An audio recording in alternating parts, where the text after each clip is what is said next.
네, 안녕하세요.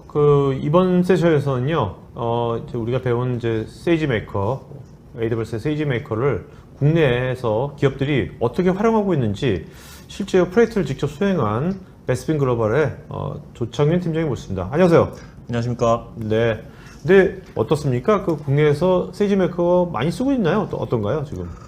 일단은 저희 회사 자체가 고객사들 MSP한, 크라우드 MSP하는 회사이기 때문에 고객사 계정별로 어떤 서비스 쓰는지 다 리스트업을 갖고 있거든요. 네네네. 그런 걸 보면 머신러닝을 좀 하실 회사 또는 할 것 같은 회사는 다 세이지메이커를 쓰고 있다고 보시면 됩니다. 네.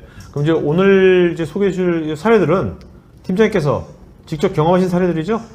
네. 아주 진할 것 같은데, 생생할 것 같은데요? 자, 먼저 H사는 고객 이름 안 밝히더라도 이거 어떤 업종에 있는 회사입니까, 이건요? H사는 건설업에 있는 회사고요. 일단 이 회사의 요청, 이 회사의 프로그램은 네. 그 여러 가지 장비들이 있는데, 물론 네. 장비의 크기들이 또 있는데, 그거마다 1년에 수요 예측을 해주는, 앞으로 1년 동안 몇 대를 팔 수 있는지, 아, 네. 그거 예측을 해달라는 요청이 있었습니다. 몇 대를 파는지를 예측할 거라면 그 장비가 굉장히 고가 장비 같은데요? 네, 그렇습니다. 아래 이제, 그림에 약간 표시가 네. 되긴 했는데, 네네. 그 일반 차보다는 좀 많이 비싼 거고. 아, 중장비? 네, 그렇습니다. 네. H사뿐만 아니라 사실 모델 개발할 때 가장 힘든 게 일단 세이지메이커라는 어떤 인프라가 확실하지만 네. 실제 모델 개발의 입장에서는 언제나 고민하는 게 유니버설 모델, 즉 모델 하나로 갈 거냐 그러니까 모델 하나를 만들면 이게 중장비 기계도 다양한 유형이 있을 거 아닙니까? 네네. 그 모델 하나 만든 것 같고 다양한 유형의 수요 예측을 그 모델 하나로 다 끝내는 거? 네, 그게 그렇죠. 유니버설 예측입니까? 네, 맞습니다. 근데 이제 하나로 하면 시간이나 리소스가 그 전략은 되는데 네. 각 예측별로 그러니까 세세하게 튜닝하기 힘든 그렇죠. 그런 단점은 좀 있습니다. 말은 좋지만 그게 현실적으로 가능할까? 의문인데 좀. 그래서 보통 현실적으로 이제 세그먼트라고 그래서 큰 중장비, 네. 작은 중장비, 네. 아니면 이런 지역, 저런 지역 이렇게 어떤 세그먼트를 나눠서 몇 개의 모델을 만드는 게 보통 현실적입니다. 세그먼트별로 네네. 어떤 유니버설 모델을 만들어가지고. 네네, 그렇습니다. 그리고 또 어떤 경우는 또 이 중장비마다 기계마다 이건 우리가 굉장히 우선순위가 높은 거야. 이제 그런 것들은 좀 더 디테일하게 해야 되지 네, 않을까요? 그렇죠. 그러니까 하나의 모델로 이제 모든 걸 다 커버리지하면 쉽게 프로젝트는 끝나는데 네. 고객이 특별히 원하는 지역이나 특별히 원하는 어떤 것들은 그 모델 하나 더 만들거나 이렇게 좀 신경을 써서 만들기도 합니다. 네. 자, 근데 요즘 이제 이런 이제 머신러닝 하면 이제 데이터가 제일 중요하다고 많이 말을 하지 않습니까? 네네. 네. 근데 어떠십니까? 이렇게 프로젝트를 많이 해보셨는데 지금 다른 이제 이 H사 말고도요. 우리나라의 많은 기업들이 이렇게 데이터가 준비된 데이터를 많이 갖고 있지 않은 것이 현실입니까? 어떻습니까? 한 몇 년 전부터 빅데이터 얘기를 많이 하시면서 사실 모든 데이터, 전사의 웬만한 로그 데이터 다 모으고 있는 게 현실이긴 맞는데요. 네. 사실 머신러닝 하는 입장에서는 그 데이터가 제대로 모아졌는지 한 번은 체크해야 될 시점이라고 생각을 해요. 그러니까 실제 프로젝트 해보면 원하는 데이터가 안 모여 있는, 그러니까 데이터는 많이 모여 있으나 네. 실제 필요하다고 생각하는 데이터들은 그렇게 많이 안 모여 있는 게 현실이고요. 사실 머신러닝 프로젝트를 어떤 파일럿 형태나 이런 형태로 한번 진행하시면 이런 데이터를 추가로 모아야 되겠구나. 네. 이런 데이터가 이런 문제가 있구나. 어떤 레슨런을 한번 할 수 있는 그런 기회라고 생각합니다. 네. 우리 시청자들이 이제 데이터 사이언티스트보다는 거의 이제 실제 현업분들이거든요, 지금요. 현업분들인데, 어차피 현업분들이 머신러닝 혼자 다 해가지고 세이지메이커 혼자 다 못할 거 아닙니까? 현업분들이 그렇습니다. 필연적으로 뭔가 팀장님 같은 분, 또 데이터 사이언티스트 해가지고 이런 분들이랑 같이 코업을 해야 되는데, 그러면 현업들이 그런 이제 전문가들 코업을 할 때, 현업들은 어떤 준비, 어떤 자세로 하는 것이 실제로 이제 전문가로서 이런 현업이랑 정말 이렇게 하면 정말 좋겠다 하는 게 말씀하신다면. 요즘 뜨는 그 대세 중에 하나가 오토 ML이라는 거 있어요. 네. 자동으로 ML하는. 네. 이제 세이지메이커의 오토 파일럿이라는 기능이 있습니다. 네. 그래서 그거는 제가 해결하고자 하는 문제를 자동으로 데이터만 선택을 해주면 해결을 해주는 그 마지막 결과까지 내주는 네. 그런 서비스가 있는데 자기가 알고리즘 선택해가지고요. 알아서 알고리즘 선택해서 네, 네. 결과를 내주는 오케이. 그런 기능도 있는데요. 사실 그거는 현업, 즉 머신러닝을 몰라도 세이지메이커를 이용하면 바로 사용할 수 있는 기능이긴 합니다. 네. 근데 이제 어떻게 보면 데이터 사이언스 팀과 협업을 하면 조금 더 데이터를 이쁘게 만들고 그러니까 퓨처 엔지니어링 하는 기능인데 이쁘게 만들어서 좀 더 좋은 결과 얻을 수가 있고요. 근데 현업에서 이런 거를 참여해야 되는 이유 중에 하나가 결국에는 그 현업의 문제를 풀기 위해서 머신러닝이나 딥러닝을 하는 거거든요. 그렇죠. 그래서 현업에서 조금 더 적극적으로 어떤 문제를 풀기 위해서는 어떤 데이터들이 필요할지 한번 고민해보고 네. 프로젝트 참여하면서 가장 중요한 것들이 그런 거라고 생각합니다. 어떤 데이터가 필요한지. 자, 그래서 여기 이 H사는 이제 그 수요 측을 프로젝트 한 거 아닙니까? 중장비 건설, 네, 그렇습니다. 기계에 대한. 그래서 어떤 식으로 이제 결과가 어떻게 나왔나요?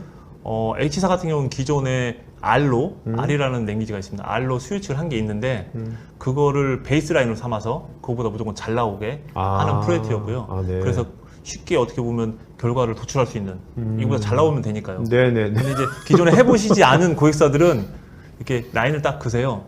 70포인트 이상. 정확도 70포인트 이상.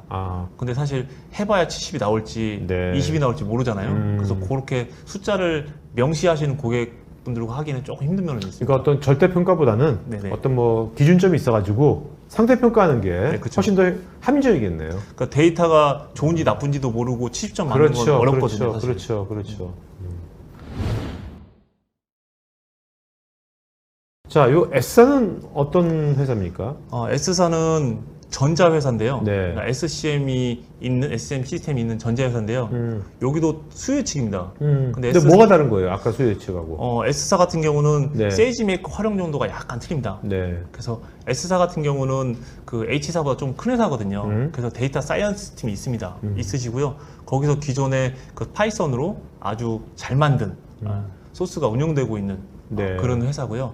근데 S사 같은 경우는 이제 문제가 한 1년 이상을 그 수요처를 했는데 좀 더 다른 관점에 다른 시각으로 한번 접근해서 어큐러시 올리고 싶은 네. 그런 회사셨습니다. 자, 다른 관점, 다른 시각이라고 하셨는데 약간 구체적으로 어떤 걸 말하는 겁니까? 그게? 예를 들어서 데이터가 같은 데이터가 있을 때 네. 저희 용어는 이제 퓨처 엔지니어링이라고 하는데 네.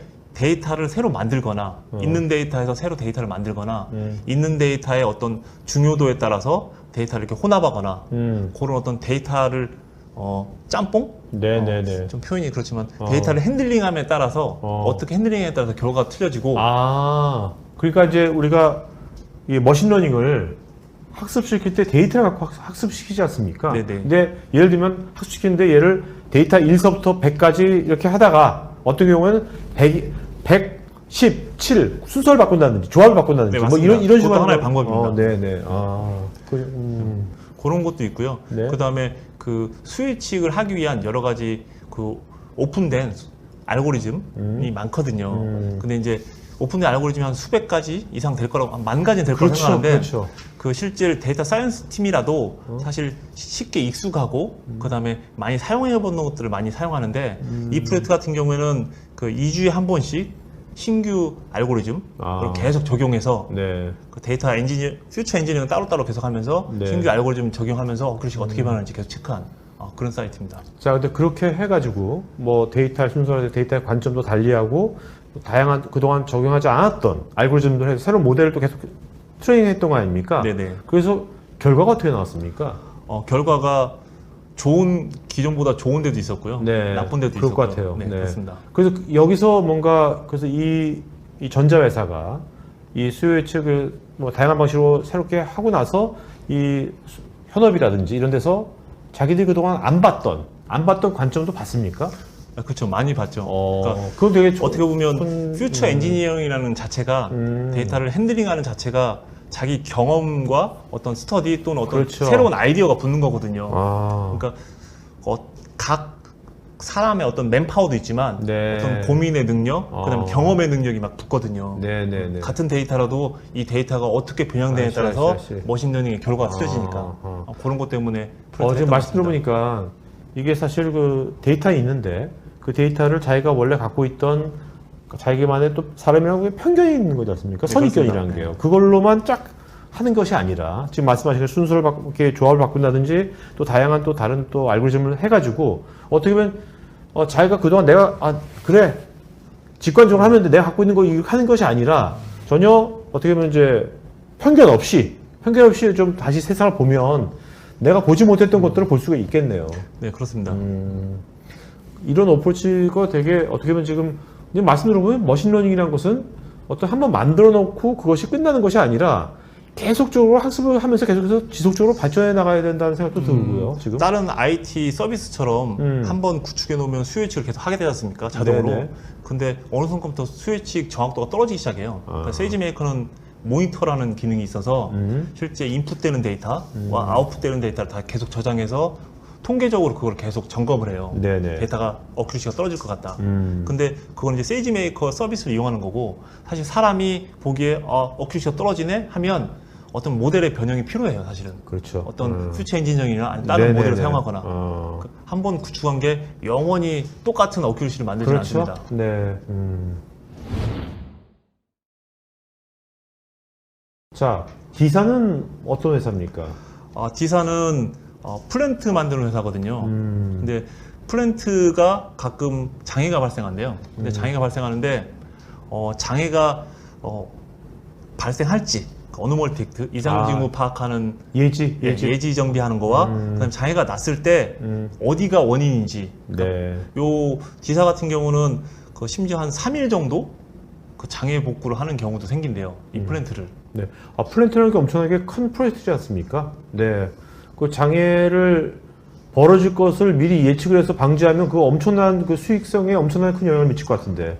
근데 사실은 이렇게 프로젝트인데요. 네네. 예지 정비를 하지 말자는 의견이 더 많습니다. 왜요? 그 장애 어차피 나면 그때 빠르게 고치는 게 낫지. 아하. 지금 안전하게 가고 있는데 네네. 얘기해서 내린다는 게 그런 저도 처음 알았습니다. 예지 정비 하면 안 된다. 이런 네네. 주장도 하시더라고요, 현업들이. 네. 자, 근데 아까 처음에 H사는 굉장히 현업이 액티브하게 참여했다 그러는데 여기는 또 거꾸로 현업이 잘 참여도가 굉장히 미미했나 봐요. 일단 현업이 불참을 하면서 사실 불참을 했어요, 아예? 네, 불참을 했습니다. 왜요? 불참을 하면서 현업은 하기 싫어하는 프로젝트고요.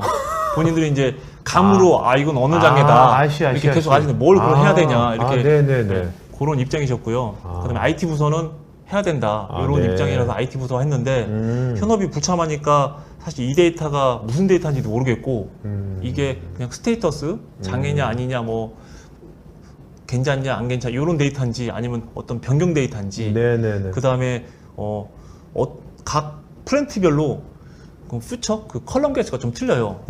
왜 틀린지 나중에 알아봤더니 그 소프트웨어 버전이 틀린 거예요. 그러니까 어디는 10개 아웃풋만 내고 어디는 12개 아웃풋이 내고 그러니까 그리고 어떤 옛날 장비의 어떤 옛날 부품은 이런 아웃풋을 내고 네. 최근 같은 그 부품인데 요즘 건 이런 아웃풋을 내고 그러니까 저희가 보기엔 틀린데 이게 그 부품의 변경으로 새 모델 부품 변경으로 이게 정확하게 나오고 안 나오고 아니라 잘 나가고 있는 건데 틀린 겁니다. 그런 데이터들을 저희가 처음에 이상징후라 생각했지만 나중에 알고 보니까 그런 문제들, 그러니까 시간을 어마어마하게 허비했어요. 앞단에서요. 그런 부분 때문에. 그러니까 이게 이런 머신러닝 프로젝트 할 때 그 사전에 이제 현업들한테 뭐 이런 것이 당신들을 뭐 이렇게 어떻게 보면 이제 뭐 당신들의 필요성을 없애거나 뭐 이런 것이 아니라 같이 우리가 좀 더 좋게 일을 하고 생산을 하고 이런 것들에 대한 공감대를 확실하게 뭐 탑이든 아니면 중앙관리자든 이걸 잘 세팅을 한 다음에 프로젝트 시작해야겠네요.